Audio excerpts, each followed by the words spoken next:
ভালোবাসি। ভালোবাসি কথাটা বলার আগ পর্যন্তই সম্পর্কগুলো খুব মিষ্টি হয়।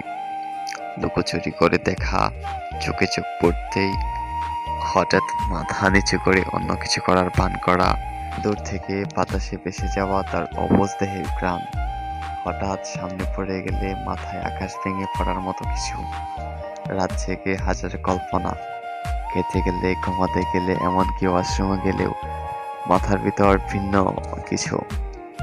তোমার গল্প পড়তে গেলে নিজের অজান্তেই সামনে গণিতের বই রেখে অঙ্ক করার নামে তোমার নামে আবোল-তাবোল লেখা। সব ভালোবাসি বলার আগেই হয়। তাই সম্পর্কগুলো ভালোবাসি বলার আগেই সুন্দর। তারপর তো শুরু হয় নোংরামি। তাই কাউকে ভালোবাসি বলার আগে সবাই একটু আগের কথাগুলো চিন্তা করবেন। আর আমরা চাইলেই কিন্তু ভালোবাসাগুলা পবিত্র রাখতে পারি।